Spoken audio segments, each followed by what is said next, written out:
তোমার কেউ রবে না, তখন থাকবে মাওলা পাক। আল্লাহ রে ডাক রে বান্দা, আল্লাহ বলে ডাক, লা ইলাহা লা ইলাহা লা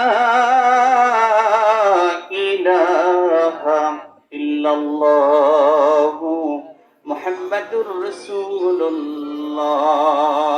সকলে জবান খুলে পড়ি সাল্লাল্লাহু আলাইহি ওয়াসাল্লাম। একটু হাত তোলেন, আল্লাহুম্মা আমিন। ربنا ظلمنا أنفسنا وإن لم تغفر لنا وترحمنا لنكونن من الخاسرين رب ارحمهما كما ربياني صغيرا رب ارحمهما كما ربياني صغيرا। آمين।